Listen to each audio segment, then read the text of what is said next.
hopefully it'll be, it's going to be slightly similar content than what you've seen, but I think it slightly shapes up slightly different every time because we try to be a bit interactive with the audience. So hopefully you'll get some new ideas or something of value out of the next 90 minutes. So thanks for coming along. Anyone else want to say hello while we wait for a few more people to just, connect and do all of that sort of thing? And if you're able to, I'd highly encourage you to turn on your videos so we can see your lovely faces and doesn't feel like we're talking at, blank screens. So thank you. Alicia. Hi there, I'll step in. How are you guys? I'm calling in from Sydney and I've just started making a beef bourguignon. So I will be listening while I'm cooking. I just wanted to take advantage of the time. I can almost smell it. Oh, it's going to be beautiful. I've been marinating the beef in red wine. It's all good. But I'm involved. I'm moving back to Canberra at the end of the year, and this is more of my way of getting involved in the community, learning who's who and the resources out there. I'm not a researcher myself, but it's just, I like to know what's going on because I have a lot of discussions and I like to be able to share information and direct people to other people that can help them. Awesome. Well, thanks for joining us, Alicia. And at some point I'll figure out more about what it is that you do. Do you want to tell us anything? Sure. I work with a company called Risk to Solution. So we're, I guess you could say, Australia's leading integrated risk management organization. So across the board, whether it's medical personnel at remote sites, physical security, training, consulting, we've got an RTO, Online Training Academy. We do a lot in the not-for-profit space in helping to encourage growth in the industry. So I'm involved with organizing the annual Protective Security and Government Conference, which is being held in Canberra in October, hopefully face-to-face, but if not, we'll go online. But we've got global speakers, and it's just talking about building cyber resilience into critical infrastructure. So yeah, it's a really interesting organization to be involved with. Yeah, wow. And risk management, it's such an important thing, and we're all doing so much of it at the moment. Excellent. And when you get, when you come into Canberra, drop by. When we're able to open a co-working space in our office, there's a bit of a hub, but there's lots of events. So. Yeah. No, when I was in town a couple months ago, I dropped in and met with Nick McNaughton, and he introduced me to Peter and the team there. So definitely in Brisbane, I was in Canberra about 5.5 years ago. When I moved to Brisbane, I got involved. We organized the inaugural Innovation and Investment Summit, which is where the Queensland's chief entrepreneur was created and announced. And, all of that network of startups, I've maintained some really good connections with them. So. Great. Some good, we've got lots of good Brisbane connections or Queensland, and there's plenty of good things happening all around. Look, it's 4 minutes past. We'll probably start off a little bit more with the content. As is normal, there'll be a few people who'll join on and, they're doing their connection thing or whatever. Look, welcome everyone to our little Research to Impact online webinar. It's really, what we're doing here is a bit of a taste of some of the other activities, but hopefully in a way that's really relevant and beneficial to participants. Before I start, I do like to acknowledge that we're broadcasting from the land of the Ngunnawal people and acknowledge their elders, past, present, emerging, and trying to build on top of what's been built before. First, look, I think probably just quickly, let's introduce ourselves. My name's Craig Davis. I run the growth programs here at the Canberra Innovation Network. I'm a scientist by training. I had a career in physics research, and then my career diverged into interesting directions, including becoming an entrepreneur. And now for the last 10-ish years, I've been doing the next stage of my career, which is helping other entrepreneurs, researchers, inventors commercialize their ideas or make some more impact. And we love this word impact. although actually everyone thinks it means a different thing. So it's one of those challenging words as well. But we'll try and show you a little bit about what we're about in the next hour and a bit. Irene.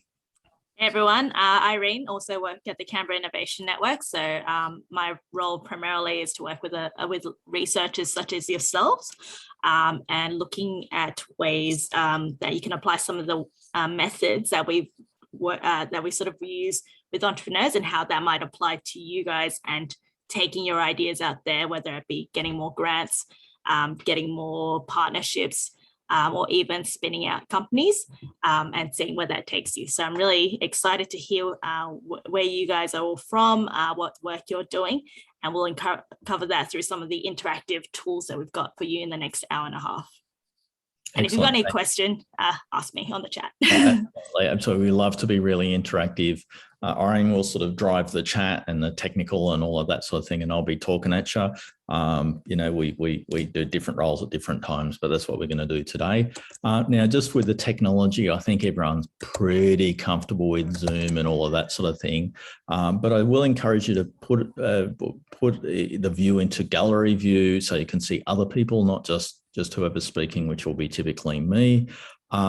Ask questions, and we'll use an online tool to help you interact, which we'll show you later. We will move pretty weekly to try and keep things going. But if it's too quick for you, let us know. If there's something you don't understand, let us know. We'll try and make it a bit interactive and a bit fast, but absolutely everyone should feel welcome.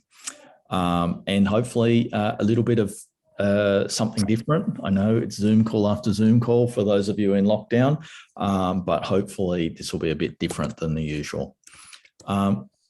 So our ambition today is, well, just to give you, let me put it like this, to give you a taster of a couple of methods or a couple of ideas that can be really relevant to the core challenge, which is, essentially bridging the gap between research and creating more impact from that.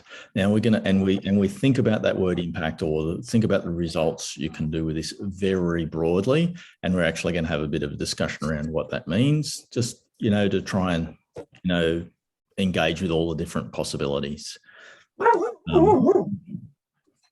Someone's puppy's happy. My puppy might run in, you'll see. At the moment, he's being entertained by my wife, so hopefully that'll continue. So hopefully we'll show you something a bit different, and that's really our ambition today. Give you a little bit of a sample. If anyone's got any questions about that, don't hesitate to put it in the chat. But let's get moving. Last thing before we go, what's just the agenda? We're going to show you a couple of key ideas and hopefully do that in a way where we can discuss how that is relevant to your research project, your research activities, your research skills, whatever mix of those things is relevant to you. Let's start the conversation. I think that there's a big gap between your research, between many people's research here, especially in Australia, between them and outcomes that help the community, help people. You might think there's a gap between you and funding. You might think there's a gap between you and business or industry, which you might want to bridge. There's all sorts of gaps or challenges.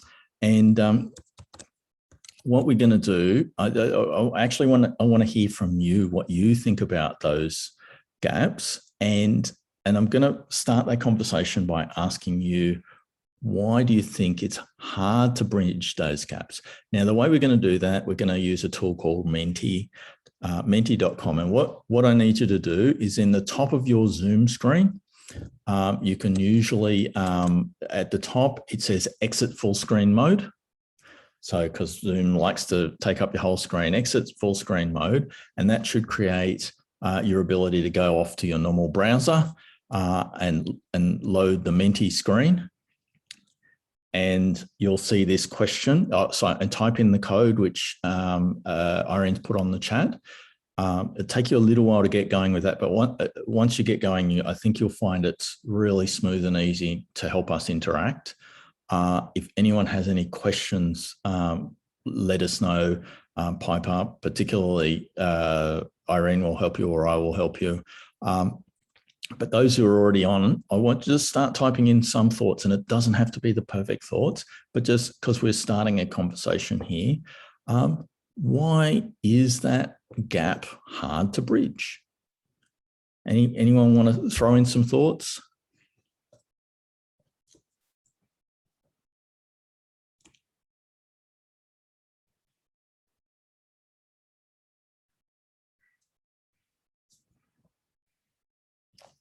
It's probably the sound of people furiously typing.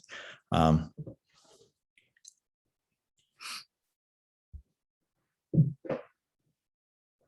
right, so first one that's come up, researchers are often focused on obtaining funding and meeting publication milestones, absolutely publish or perish, and industry connections get low priority. And there's lots of reasons why they're low priority for you. Your boss literally might have said, don't do that. Your boss might have said, just publish. Your university might prioritize that more. So partly it is a question of priorities. So let's bear in mind that priorities are irrelevant. Difficult to find the right resources. Different spaces are working on their own thing, and from the outside, it's hard to work together. Maybe hard. I think you're saying hard to find the commonalities, find the points of connection. Good. We're going to talk about finding those points of connections. Somebody said very simply, and I think it's relevant, different goals. Different goals. If your goals are different than the goals of the people you're trying to bridge to, well, it's a mismatch, isn't it? You know, that's really hard. Sonia said on the chat, I'll read this out verbatim, up against charismatic people promoting rubbish. Hard to break through and get research out in the public domain. It is a noisy domain out. You know, the world's a noisy place. There's so much conversation, information out there, and you know, not all of it's good quality. Some of it's rubbish, and some people use their charisma to compensate for the lack of quality in what they're doing. Okay, look, but we're going to turn that from a problem into a challenge. How do we deal with that? Where are we at? There's no clear bridge between research and community. It needs a lot of work from researcher to reach patients or industry. You're probably in the medical domain. It does need a lot of work. It does need a lot of work, and it's hard. It's time consuming, and I want people to be thinking about why it's time consuming. What are the hard bits?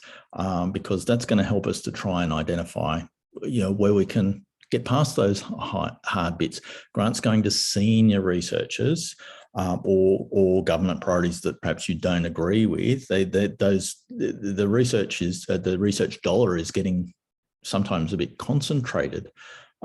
What can we do about it? If you know, or we spend so much time trying to get within that system to get the funding to just do our research, there's nothing left over, no time and no energy left over. It's absolutely a challenge. Here's an interesting one, lack of shared environment. It's physically difficult to meet and discuss ideas. It's not necessarily the case that researchers talk to the business or the customers or the community members in a structured way to talk about their ideas.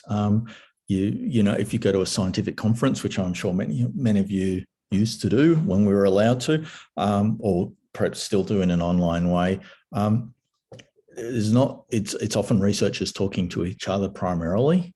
Something missing there, isn't there?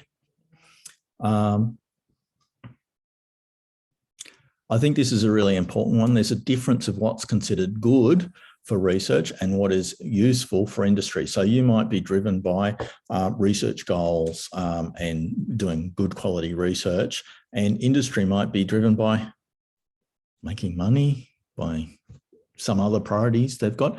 And if there's different priorities, how do we bridge that? How do we bridge that?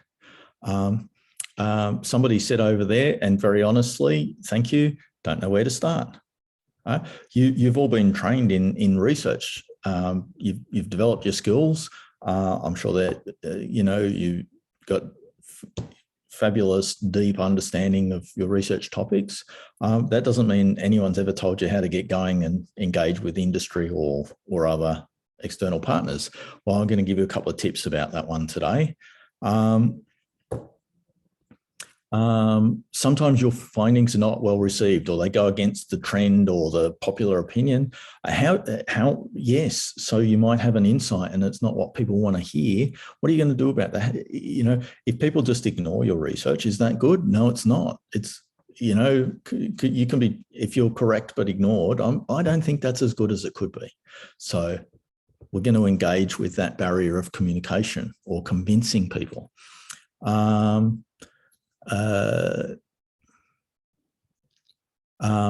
Industry's worried about negative findings or bad public relations or bad appearance or those sort of things. They are worried about those things.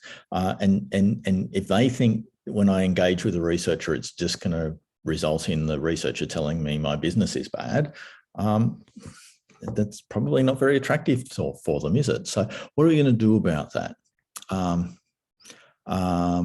Researchers are perhaps less well paid than other roles in business and industry.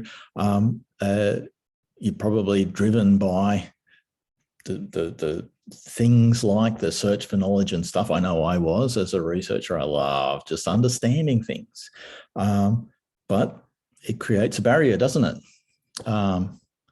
It creates a difference between two parties. Here's another one that's just popped up. Communication and marketing of research is hard. Whoever said that, fantastic. You've half solved the problem, because the first half of solving that problem is realizing it's hard, and it's hard for everybody, including marketing experts, including communication experts. They might make it look easy at times, but that's actually because they're specialized at it, they're skillful at it, and they're lucky to a certain extent. Communicating research, communicating all interesting and new ideas is actually very hard. Why do you think it's hard? I think it's hard because people are happy to stick with the ideas they know, just generally. Maybe researchers are different than that, but the general population, if they think they know the answer, they're not looking for a new piece of information. So what we've done there, and I think it's a really good start, we've brought out a bunch of reasons why there's a gap between research and industry, and it's really hard. I think I want to emphasize a couple in there. One is money. There's a shortage of money and resources. One is understanding or connections between us and them, or between two sides of however you want to formulate that gap. How are we going to bridge those things? How are we going to find connections? How are we going to get, how are we going to stand out compared to the charismatic person promoting rubbish, as Sonia said on the chat, right? How are we going to do that? Well, I'm going to give you a couple of tips about that, and show you some ideas that we think can help. But we're not going to make it. It won't solve all your problems or make it easy. Let's not overpromise here. I think probably want to do now is really change the subject for a bit, and get you. So we've thought about the gap and why it's hard. I just want to sort of put some more context on that and get people thinking about this next question: how can people benefit from what you do? Okay, and I want you to think of outcomes for people, not your colleagues, other people. We sort of know your colleagues can build on your research ideas, but how can other people? And and it could be from your skills, not just your ideas or your methodology or your equipment, or it could be from anything. How do you think people can benefit from that? And I think that's going to be another really useful context to thinking, how can we bridge these gaps? So who wants to just throw out some ideas, a way people could benefit from your research? You know, if people have a better understanding of vaccines, maybe they're more likely to get, you know, protection from COVID. You know, tell me how people can benefit from what you're doing. And if anyone's struggling, feel free to pipe up and we'll help you along. Sure. People can, you know, you're saying they can save costs, they can save time, they can get a better outcome.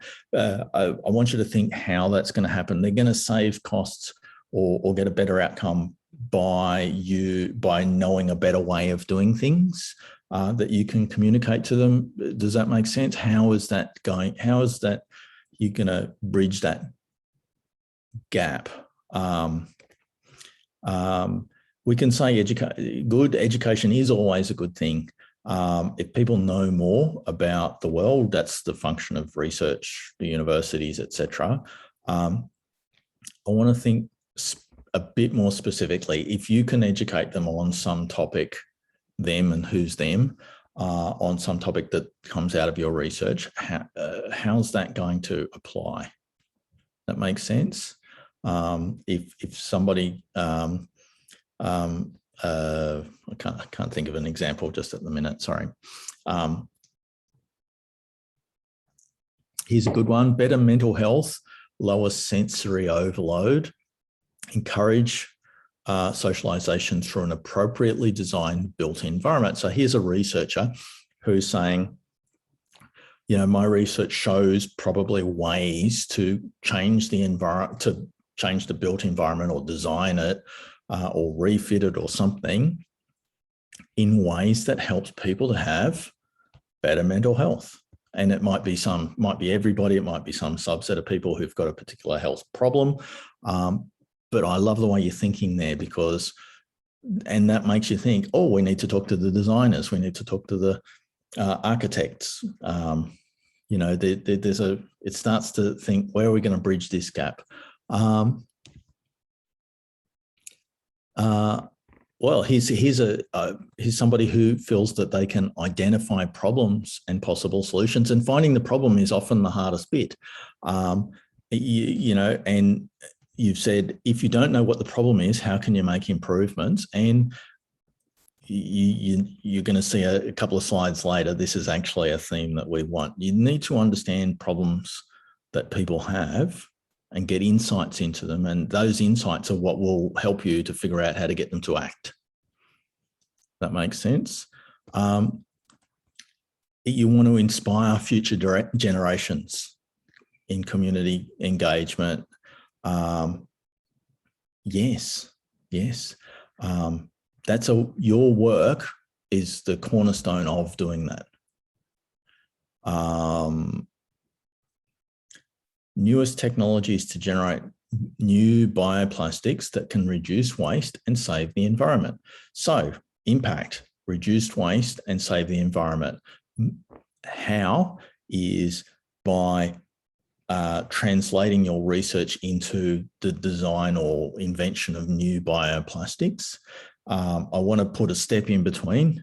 You don't just need to invent how to do that. Somebody needs to produce those new bioplastics and sell them or get them to people who use them to replace less good plastics, less bioplastics, less green. Does that make sense? So these are starting to flesh out what we mean by bridging that gap between your research and outcomes, right? In this case, the research might be about new bioplastics and the outcomes is environmental benefits. And then in between, it's how do we get people to support that, to adopt it, to fund it, all of those things. Anyone else sort of in the middle of typing something, put it up.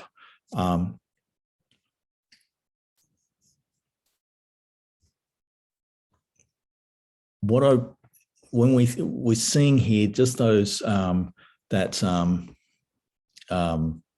seeing that I see even in the 6 examples that people have put up, a big diversity of different ways, different styles. And I think that's really important that we want to bring out. There's not just one way. There's not just one way. And nobody here, by the way, it's interesting, has said, I'm going to invent something, patent it, and then people will pay a license fee on the patent. That is a way that people get their ideas out there, but it's only one, here's another way that people can benefit from your research. And that is you could go and work for a company and bring your skills, a company that's doing good things. You could go work for the government. The government needs to have better policies in a certain area. Maybe your research insights can, make you a really good policy designer. I really want you to think really broad. Oh, somebody just put up informed public policy, right? Now you can inform public policy by writing a paper that policymakers read. Absolutely, you can do that by putting something in a wider circulation in a book or a newspaper or something like that. You could be paid by the government to do some analysis for them. I just want everyone to be really thinking broadly about the many ways, the many possible ways between your great social science research and better public policy, for example. Does that make sense? So this is really I just wanted to sort of get you thinking about a few different ways that it's not just a simple one size fits all. There's so many different sorts of research. There's so many different sorts of impact you might be after. So now if that's what we want to do, we want to bridge these gaps. Let's introduce a couple of principles how we might do that. If you just want to bring up the next slide, Irene.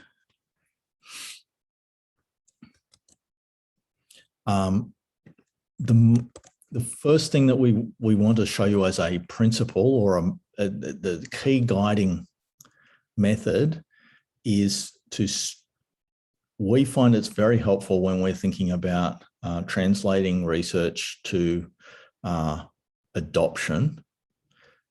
Impact means when people do something new, right?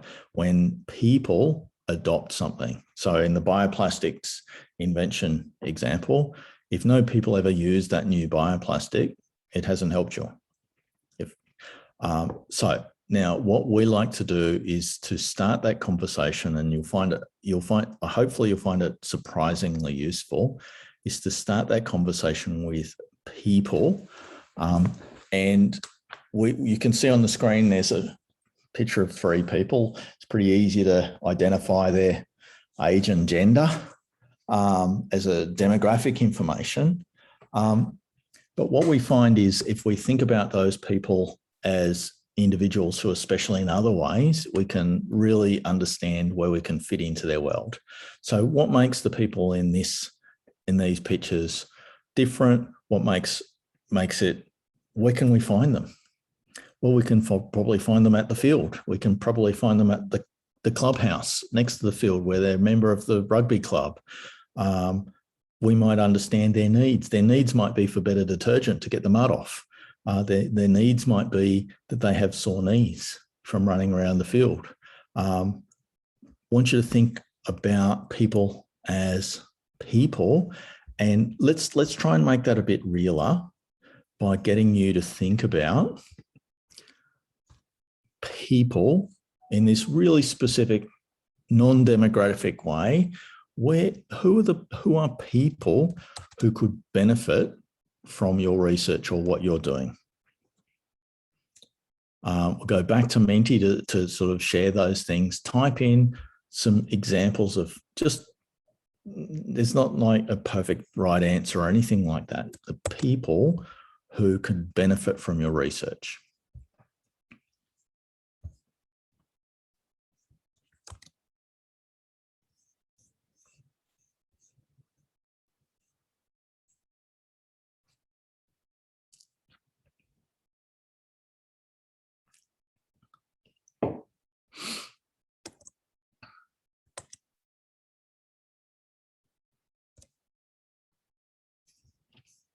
Irene, are we getting that mentee coming up?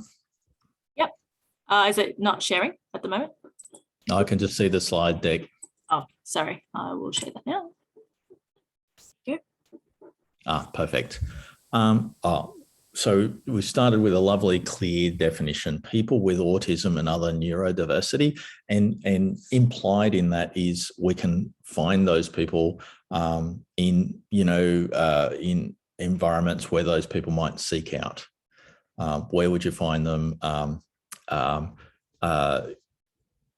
When they're people with a particular condition or a particular background, and everything you can now center your efforts around how can I help them, the specific changes that people can adopt that will help those people. By the way, if those people are helped by changes in the built environment, as I think was mentioned earlier, then other people you need to engage will be architects or builders, or somebody said, I don't know if it's the same person, said construction professionals. So people who are doing those construction work, if there's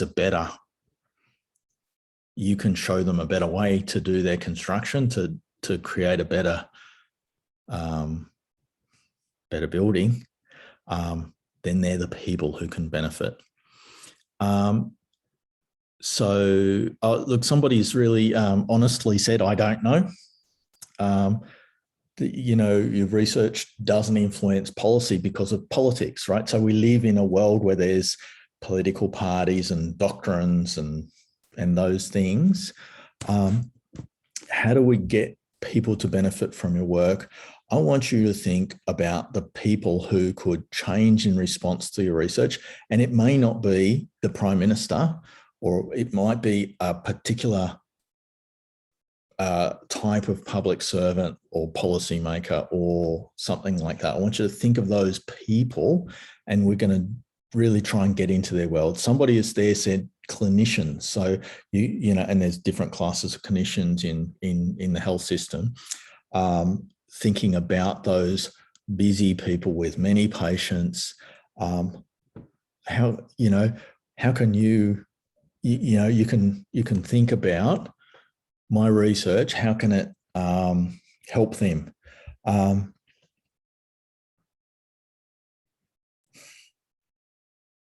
Some of these answers, and I'm loving reading all of it.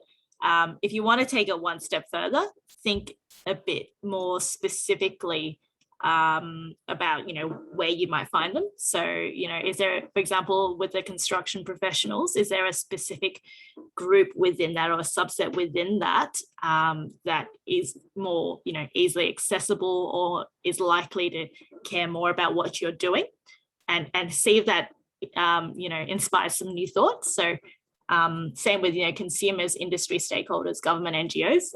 Is there a specific subset within that that can help narrow your thinking? Yeah, absolutely. What we find is the more specific you can be about thinking about those people, the more helpful it is. So construction professionals in the construction industry, people are often organised by particular skill sets or also by different types of projects. Residential apartment builders are different from house builders, who are different from factory builders, and so really think as specifically as you can about and maybe you want to benefit lots of different people. We'll just want you to think about who the people you think you want to who would be most receptive.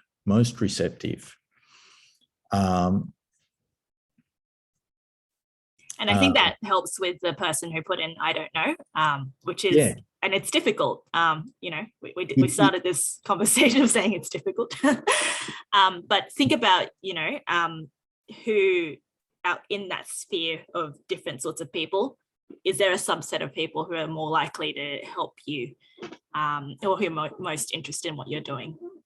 Yeah, absolutely. And also the person who said, don't know, I think actually the first step in this is to realize it's not simple and obvious, right? And if you apply your research intelligence to this subject of figuring out how it can help people, I think you might be surprised at the results you can get. somebody said military and other first responder veterans. So that's a really clear class of people, and you probably through your research already have a great understanding about their needs.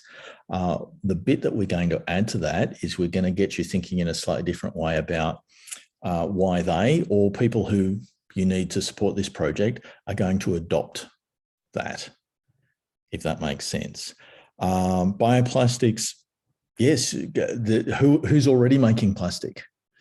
Who are all the farmers who are making the bio waste? If you need a farm, if you need their stalks from their crop after they've harvested it out, if that's your beginning product, you better understand why they would want to work with you. Okay, and because you try to talk to farmers, they're going to say, oh, I'm busy. I'm trying to earn a living, right? Why do they want to work with you? You know, that's the thing to focus on. So you want his GPs, you want to offer them a handy approach to assist patients who are high risk of diabetes, right? And that obviously benefits those patients. And GPs who have diabetic patients or pre-diabetic patients or whatever it is, which clearly lots of them. So you can see where those people are. GPs are fairly difficult to access in many ways because, again, they're very busy. This is really common. Many of the people you want to help are too busy doing other things to be helped. You have to find it. This is going to be our challenge, to get past that barrier of innovation. How do we get them? How do we get their attention? How do we get them to want to change? And I'm going to give you a tip on that in just a second. Somebody said blind and deaf people, your research is relevant to them. You can benefit those people. Well, you can probably access them through societies or other resources that those blind and deaf people are accessing. Look and see what the hearing aid manufacturers are doing. How do they access? Where do they hang out? Is that something that some deaf people engage with, or sign language courses, or I don't know what? You know, does that make sense? And you think about where and how these people are living their lives and engaging, and that's your starting point. That's your starting point. The people we want to change or adopt our innovation, they're already somewhere. They've got a world. Now, let's introduce the next problem. The next thing to think about is the idea it's our hypothesis.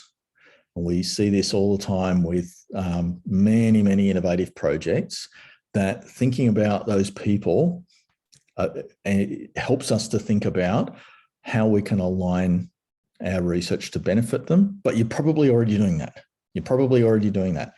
The insight that we've found to be very valuable is we want those people to change. We want them to do something new, adopt a new invention, a new policy, a new way of doing things, whatever. They're going to change. Who likes change? Nobody likes change. Nobody likes change. So those people have to want to change.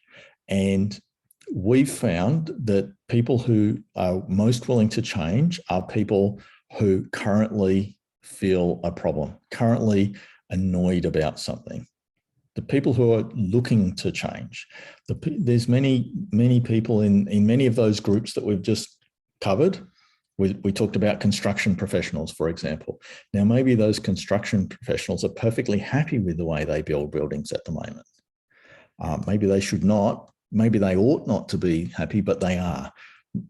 What's going to make them want to change? And we found that one of the best ways to access getting those people to adopt innovation is to understand what their problem is. And the problem isn't they need what you want. There might be some other different problem. So our hypothesis is that we can, if we find those people and we understand the problems that they have, we can then convey our solutions, our inventions to those people in ways that make them want to support our project. Does that make sense?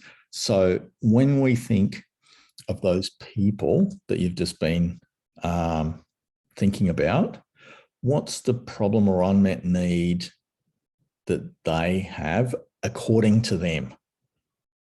According to them, what would they say? Why would they say, I want to build a better building, or I hate the way I currently do buildings? Just using the construction one. Or a policymaker, what do they dislike about the current policymaking process or something about it? I wish I had more evidence. Maybe that's what a policymaker might say, or maybe that's what you wish a policymaker would say, but they don't really. What would they say? Think about those people you were just talking about. What would they say? In Shelley on the chat with the autism topic, and you talk about SDA service providers, what do they hate that you could rectify? Do they hate the cost of doing their service? Do they hate, I don't know, how time consuming it is? Do they hate that it's not as effective as they want to be? What would they really say? Does that make sense? Somebody who says, I have no time, right? And time is, you'll find people who you can save their time using a better approach. Your research shows them how to save time, but also they have no time. So it's a really difficult one. People are so busy, they're too busy to, do that. It's a bit similar with I have no money. So there might be somebody who says, I wish I had more money. Is that you're looking for insights where that problem will be aligned to helping you get them adopt your innovation. So somebody said lack of evidence needed to inform decisions. So if a policymaker is saying, we're weighing up these different issues and I need evidence, I hate that I don't have evidence, that's somebody who's ready to hire you to get evidence. They're ready to hire you to do some research or to write a report or to help them get the evidence they need. Let me read this one. Construction professionals repeating mistakes, not learning from their experiences. So I hate it when I hate it when a particular mistake happens and I know I could have avoided it. That's the mindset of a builder who's ready to explore a different way of managing their building information or their systems or how they organize it, I guess is where you're coming at. I love that, right? Now, if you can find builders who really feel that pain of the repeated mistakes, they're going to be ready to engage in your better way of organizing the building process. People with food allergies and sensitivities want to be able to purchase food in stores and restaurants and be confident that the food they purchase will be safe for them to consume. So their problem is, I worry about the safety. Their problem is, I worry about, I would like to have more access. So those people feeling that problem are ready to engage in different ways of engaging with food allergies. A different way might be, I don't know what it might be, but you start to think, oh, if they had an app that scanned the apple or the packet or something. But obviously it's a complicated one because you have to know what's in the food. But you've got a starting point. You've got people who really dislike the status quo, and when you present a better way, they're more likely to adopt it. Consumer interests are moving towards bio-friendly products, so a plastic manufacturer needs transition and new bioplastics for long-term success. Let me turn that round into a problem. As a plastic manufacturer, I'm worried about my current plastics. People won't buy them in the future because they're becoming more environmentally aware. That's a problem. I'm worried about the future of my current product. Is that somebody who's then ready to invest in the hard work to set up their factory to make their plastic in a new way? Maybe maybe, but you're looking for that pain point. Does that make sense? That reason that people don't change because they ought to. I wish they did, but they don't. They change because it solves problems for them. They're worried about the future of my factory, or my sales are going down. That's what gets the attention of that factory owner, the business person. If their sales are going down, they've got a problem. And if that's what they're focusing on, one way of solving that is they can spend money on charismatic marketing people to promote their current plastic as green when it's not really. But there's a better way that you can help them to find, which is to actually be greener. And that's where our research innovation can come in, I hope. Does that make sense? We're really looking for problems of those people that are going to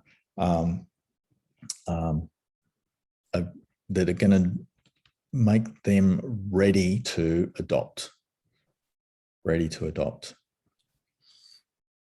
Perhaps now is a good time to just take a pause and see where everyone is at. If anyone's sort of struggling with some of these questions, or applying this sort of framework to what you're doing, feel free to unmute and just talk about what you're doing, and we can try to help you through the process, or you can chuck a message in the chat and we can help you there as well.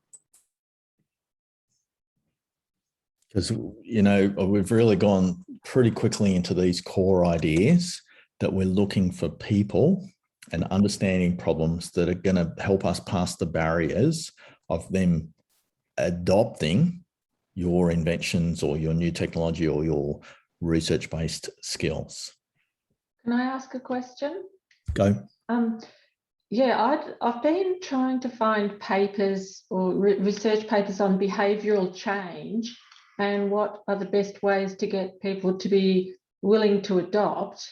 My research isn't in that area, but I find that whole area of behavioural change is a bit of a minefield. And I was trying to find whether positive messages were better than negative messages, but my question, I suppose, is can you suggest good papers or good evidence for what the behavioural change approaches should be? Yeah, so there's a complex literature about behavioural change. And what Irene and I are bringing to this conversation is sort of what I might call the business approach rather than the researcher approach. And we're using what you might call business grade evidence, which is not necessarily research grade evidence. And the ideas we're showing you originated from something that's typically called Lean Startup, or the Lean Startup, invented by people like Eric Ries. There's a book called The Lean Startup. Steve Blank, who does some really good YouTube content. It's a very American style, and you might find it a bit distancing, but it's very practical methods that seem to work in a practical business context. And so everything we're doing is a translation to your research world from what we do in the startup business world, where a startup is selling a new product. And they say, look at my invention, it's just better. And we say, who's going to adopt it? What's currently their problem? And then now we can target in our business to get them to sell to that person. And selling to somebody, getting to buy an innovative product, is very much analogous to getting people to adopt change. Does that make sense? So I'll be really interested in, any insights from people who understand that academic literature, but we're just really coming from a practical business experience lens of it. Does that make sense? Great question, Sonia, great question. And as researchers, you naturally want to collect information and understand insights and what really is going on here. Which actually, if it's okay, I'm going to segue into my next thing, but should just make sure anyone else want to ask a question of that sort of nature. A couple of comments in the chat. So Jemima said, asking these questions always helps narrow the focus of the research and reframe the problem in a way that other people can engage with. Really glad you mentioned that, Jemima. And Jennifer's mentioned behavior change is difficult, so people have to be ready to change. There is a lot on motivational interviewing too, so it's a very complex topic. Yeah, absolutely. And particularly understanding this to the level of intellectual rigor you'd want as part of your research, it's really, really complex and tricky. What we're doing is, at the moment, we're doing it to a less high intellectual standard, which is what I call business grade, but it works. Business grade, but it's like the practical engineering versus the science.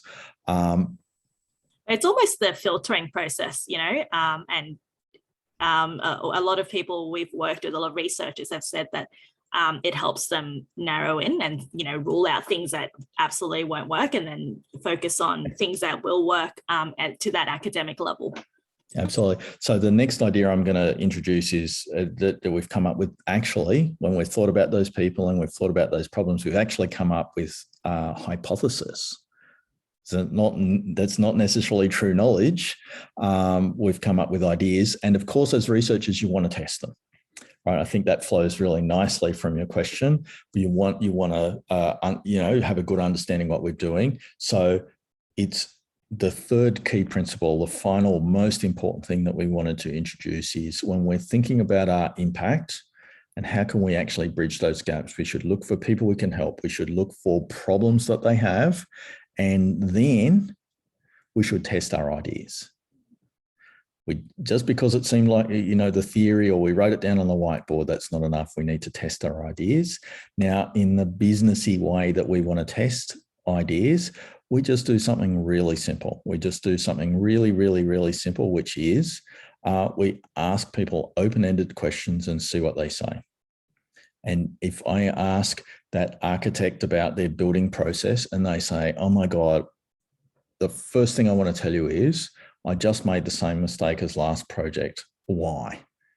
Now, that's somebody who's just expressed to you exactly the problem you thought they had. Great. It's not necessarily research grade evidence, but it's a really strong pointer in that direction. And we find that we ask open-ended questions gives a rich new understanding of the people we want to help.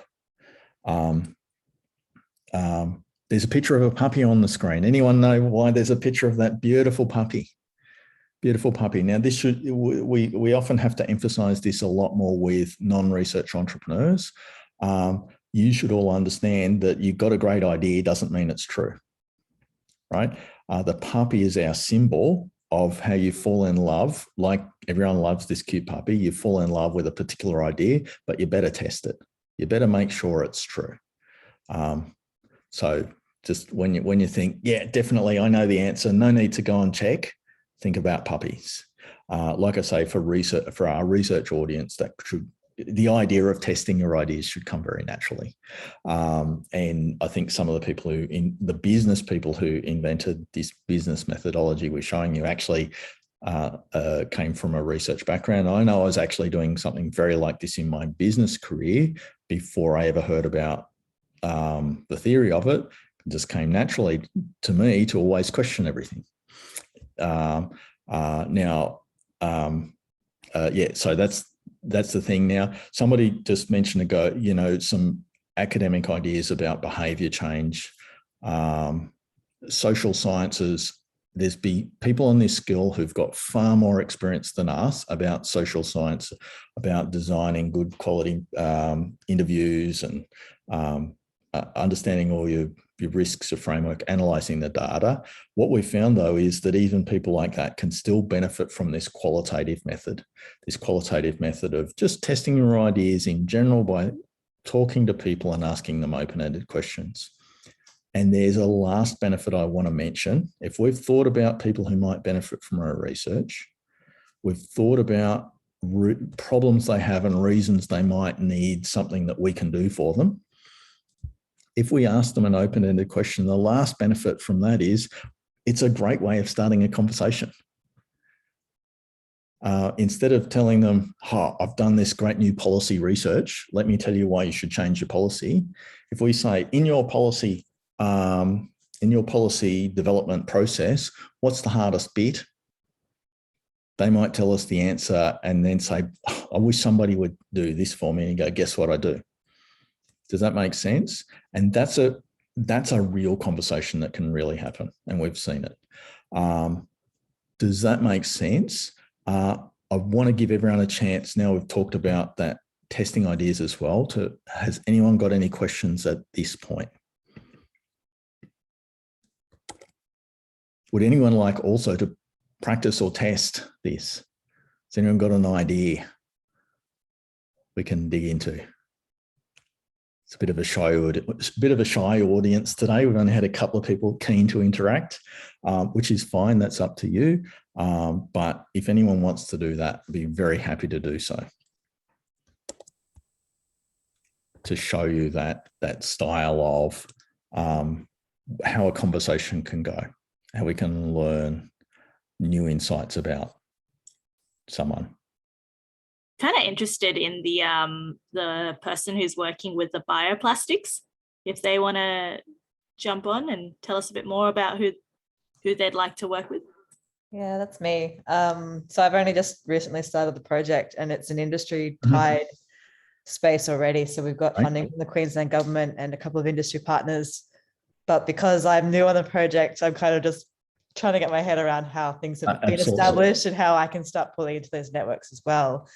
Obviously the idea there is, like, who doesn't want to buy plastic in today's world? But then I guess for me, so the project is basically, to begin with, looking at taking the inserts from face masks that we're currently using because of COVID and being able to coat them in a cellulose, which is basically your plant biomass derivative that hopefully we can modify to have antiviral properties too.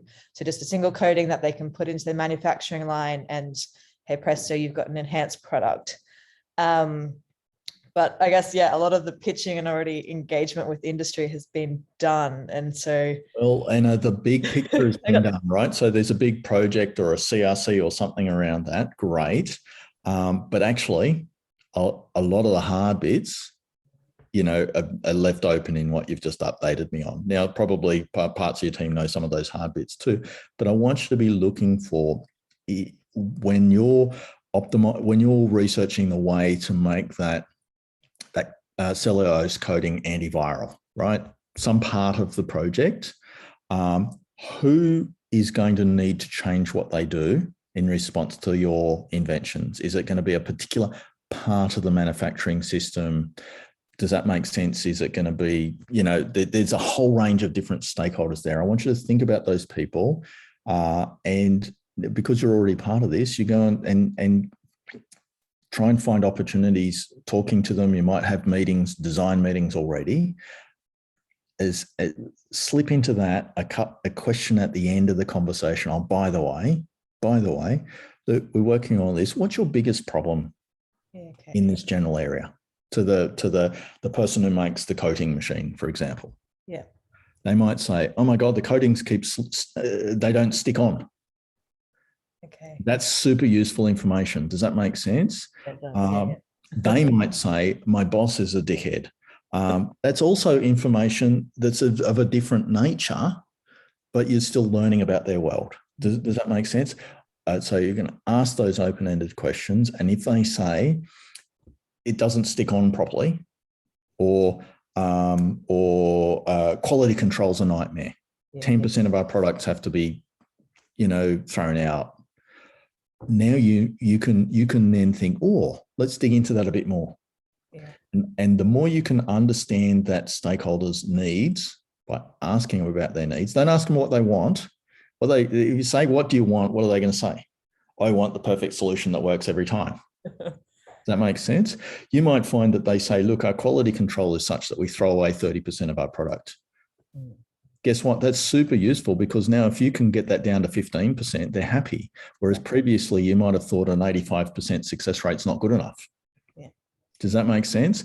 The more you can understand the world of those stakeholders you want to adopt, and I mean not just the technical world or the research world, but the context around it. Does that make sense? I facetiously mentioned the person's boss.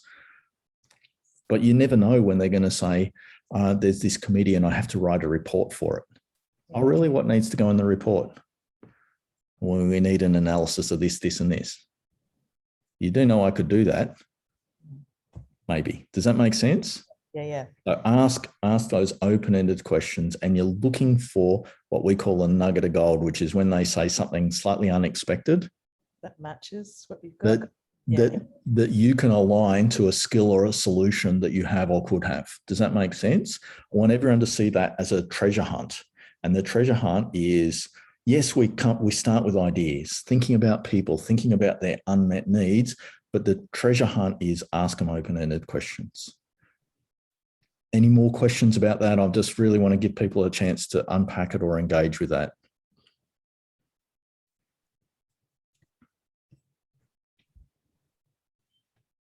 Now, what we're doing today is just a quick taster. We're just touring you through that, talking about it, getting a bit of an engagement about why we would do this, and 3 basic ideas. We actually like to get researchers who start to get a clear project in mind, and we'll put them through our next workshop series called Idea to Impact. And we typically say in the next 10 weeks, we want you to do 100 conversations with people, and everyone says not possible. That's ridiculous. And people typically can achieve a significant fraction of that number. Of course, we set them a stretchy goal, but and we see people getting huge new insights about the adoption process of the people who they can benefit, that can help them to drive behavior change, which is at the heart of you getting more impact from your research work. Any questions about any of that?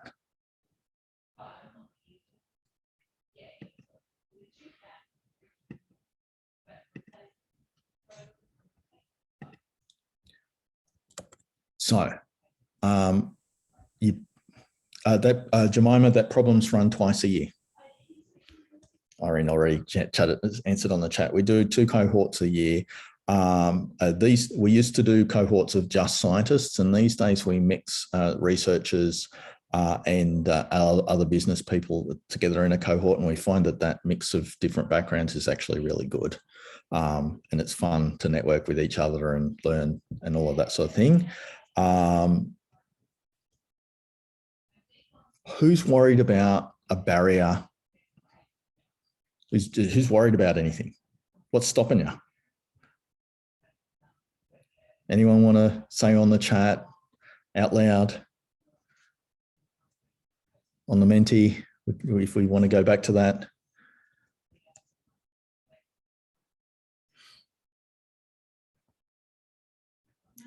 Let's go back to the Menti, and it's probably we like that because it's slightly anonymous and makes people feel really comfortable to share. We want you to think, what's a barrier? Jennifer said on the don't know where to start. Jennifer, that's great. If you don't know where to start, you don't really know what's the right topic, I want you to start with people who might benefit. And it doesn't matter if you're wrong. Just guess a few and then think, how can I get to have a quick conversation with those people and ask them about how they do things, what's their biggest problem, and you're just looking for that treasure nugget. It won't happen in the first conversation or the 5th maybe, but at a certain point, somebody's going to say, oh, if only we had, or I really can't do the following. And you go, well, actually, I could do that for you. That's the gold you're looking for. Does that make sense? Maybe if Jennifer could tell us, maybe give us a line about what you're doing, and maybe we can get you some ideas going and brainstorm some ideas and help you along that process. If you're happy to do that, Jennifer. Yeah, totally. And while Jennifer thinks all of a question and decides to unmute, Sharma said, does not really know where to start with autism industrial partners or industrial partners relevant to autism. Sham, I'll give you the same advice I just gave to Jennifer. Think broadly, think openly, just try and think of lots of different people who might be relevant, and then just start easy.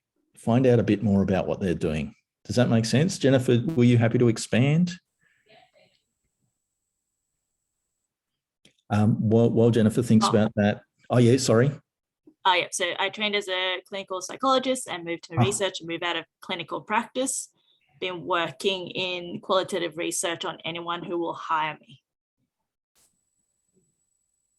Got it. So and I think this is a really important category of research translation, which is you've got skills and you're trying to apply those skills rather than a particular research thing, just general research skills in that psychology qualitative research area. So when you've got skills, I want you to brainstorm widely who might need them and think outside the box.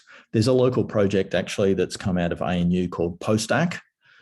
If you could maybe link to it, Irene. And their hypothesis is that there's many jobs for people with research skills that never mention the word research, or jobs for people with a PhD that never mention PhD. And so they've put an AI scan over jobs and tried to rate them in terms of whether they're relevant. Now, that might not be what you're after as particular jobs, Jennifer, but just as an idea of thinking outside the box.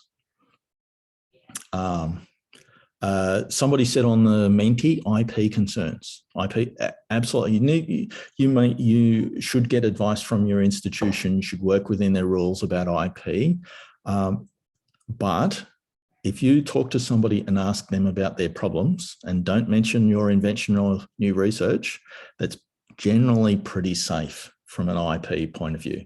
And you can engage and try to understand the needs and the opportunities with people who might adopt your research without telling about your invention, which you may or may not be the right moment to do so. So one of the reasons we do this ask questions thing is we're not telling people our potentially secret information. Does that make sense? Somebody said in the middle there, I'm worried I will find out that the problem I thought existed actually doesn't or isn't a priority for people. Now, whoever said that, it's okay to be worried about that. But here's my question to you. Would you rather know now or later? And if you find out now that the particular problem you thought existed it's not amenable, or it's not the way you thought, or people aren't going to respond to it the way you hoped they would, I want you to take that feedback on and think, how do I adjust my plans in response to that? And if you adjust now, you're going to make more progress. One of the first times we ran a program like this, a 3-month program for researchers, at the end of them, one of the researchers said to me, so I've clearly discovered from our customer conversations that my invention is not needed by industry. Thank you. Oh, really? Tell me more about that. Well, now I can work on much more promising line of investigation, and I won't waste the next 3 years developing this product, which I thought people needed, and now I realized they didn't. So, you got to put that puppy, that idea out there, and sometimes you won't like the answer, but actually you'll be better off because of it. Does that make sense? Somebody said existing politics of those already involved in the project. Those are constraints. Those sort of politics and power dynamics and stuff like that can be real things.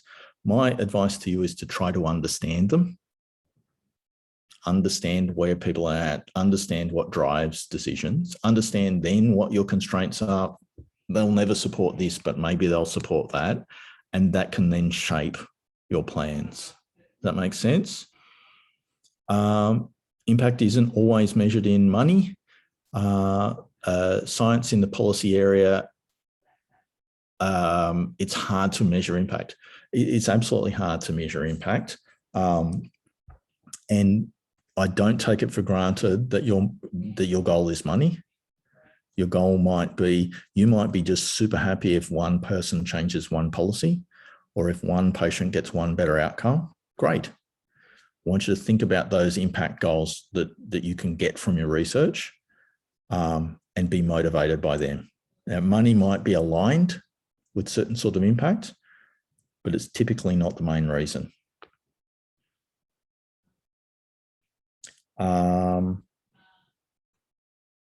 More comments and questions about that? Just wanted to sort of bring up, if you're stuck on how to do this practically, LinkedIn is a really good tool to use. So, you know, when we did the quick exercise on, you know, who are the people who can benefit, that's a good starting point. Like you've got listed out like construction professionals. Okay, well, who within the construction professional? Is it the builder? Is it the project manager, etc.? And then just type that into LinkedIn. It'll come up with a list of people who actually have those roles, and there you go. You can start having conversations. Yep. Industry conferences can be a great conferences where industries or trade shows, or if you're in the policy area, do the policy people have a conference? I bet they do. You know, so think of avenues or situations where the people you would like to talk to are likely to be more accessible. Sorry, Irene, were you going to say something else? No, exactly the same. Like events for those, you know, associations, those industry bodies, start with them. Some of the people you want to hear are out there in the general public, and perhaps accessible through your personal networks. If you go to a barbecue, okay, sorry, we can't, most of us go to barbecues at the moment, but it used to be the case that we went to barbecues, and you're thinking in the building industry, if only I knew an architect, I bet one of your friends knows an architect. Does that make sense? And we think that if you run into people like that in a social environment, you'll sometimes hear from them differently. Ask them about their problems or challenges. Don't tell them why your invention is what they need, and you'll be surprised how well that conversation goes. Does that make sense?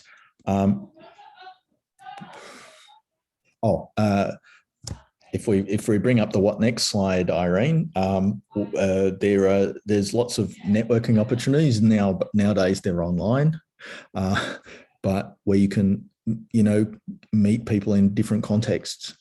As the Canberra Innovation Network, every month we fill a virtual room up with entrepreneurs, researchers, investors, business people. We're trying to make a whole wide mix because we believe that when they talk to each other, they often find interesting conversations. So come along to one of those things.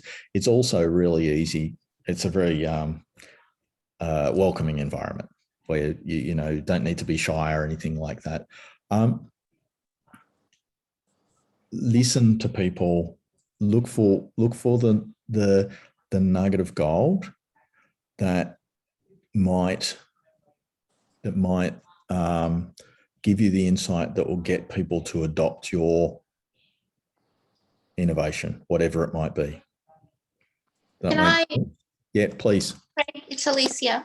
I just wanted to say this has been really, really interesting and good, and it's, you know, generated a whole bunch of ideas for me. And I just wanted to share with us, you know, I said we're integrated risk specialists, and by integrated, it's because we accept that we are not the experts in everything, but so we go out of our way to partner with those that are, so that we can open doors for them and they can open doors for us.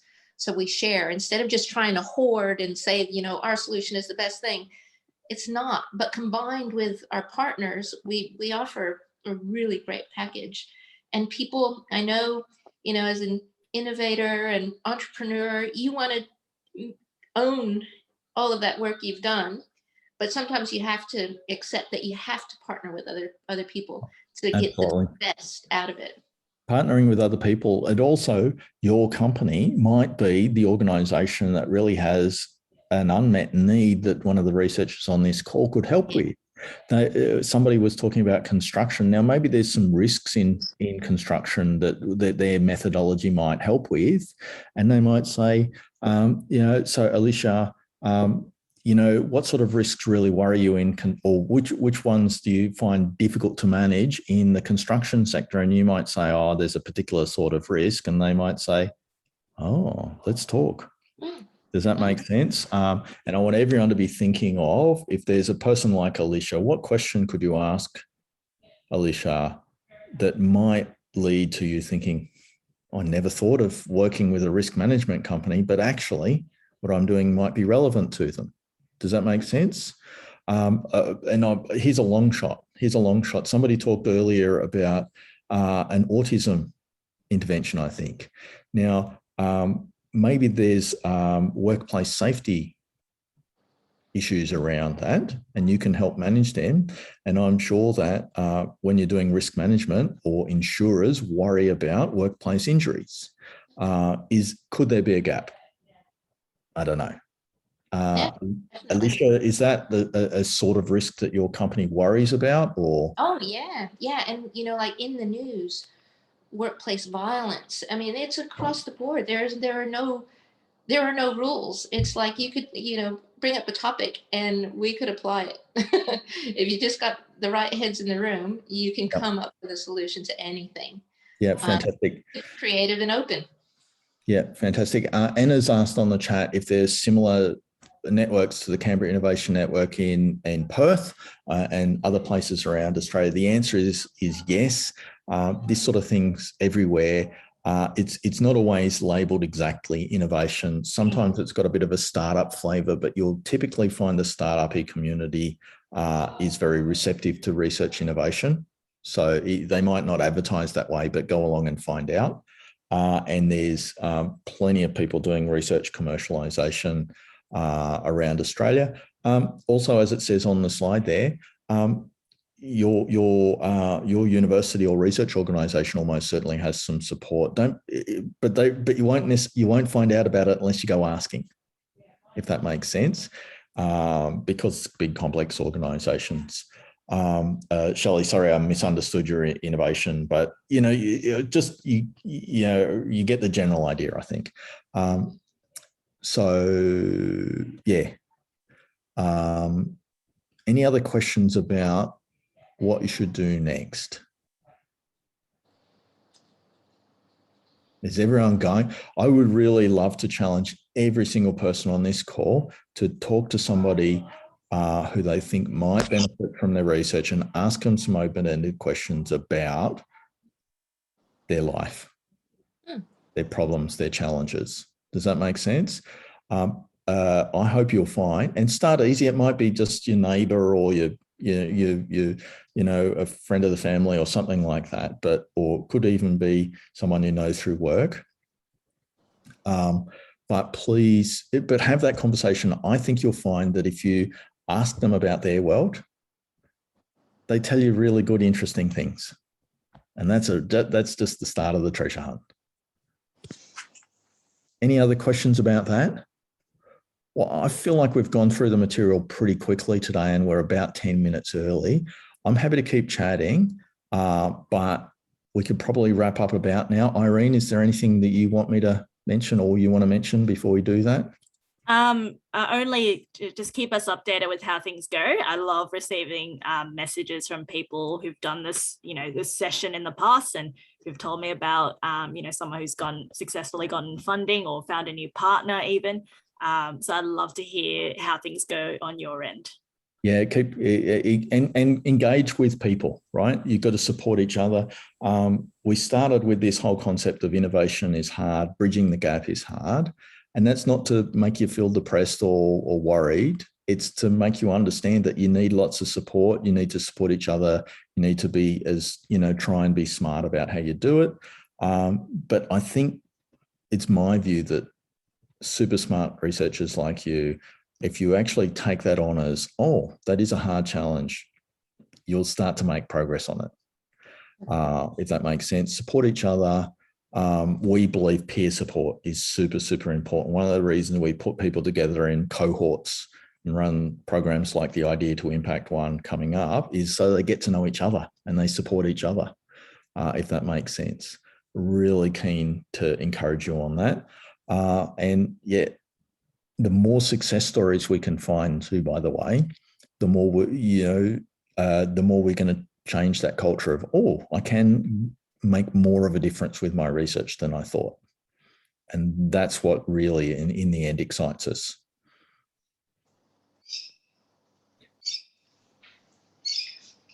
Any other last questions? No. Thank you so much. Liliana's asked, is there a follow-up question? We've really tried to very quickly introduce you to the core ideas. If you're interested in learning more, Liliana, or anyone else, get on the Canberra Innovation Network website and click on the link that says intro meeting and book in half an hour to chat with one of our team, and we'll really be able to dig in a little bit more and also potentially register for the Idea to Impact program as well. But if you're not sure if that's for you, book a meeting and have a chat. Half-hour Zoom call, you can fit it in. And we love talking to researchers, hearing about your ideas. We'll give you a couple of feedbacks, tips. We'll look at it from a fresh perspective, and hopefully that'll help you.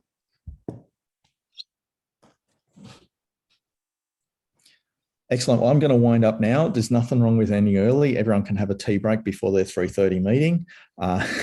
That'll be awesome. Thank you very much, everybody. I really appreciate it. I hope it won't be too long before we can do a session of the Idea to Impact program or other sessions in person, because I personally like that much better. But in the meantime, look after yourself and ask questions of the people who might adopt your innovations. Thanks so much, Craig and Irene. Thank you. Thank you. Thanks. Thanks, really everyone. nice. Really nice to have you all on. Thanks, Craig. Cheers. It's been great.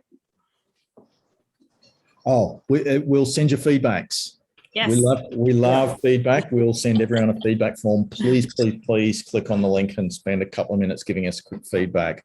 We really, and trust me, not only Irene, myself, but our boss reads every single one. Good stuff. Thanks, everyone. Okay. Thank Bye. you. Bye. Bye.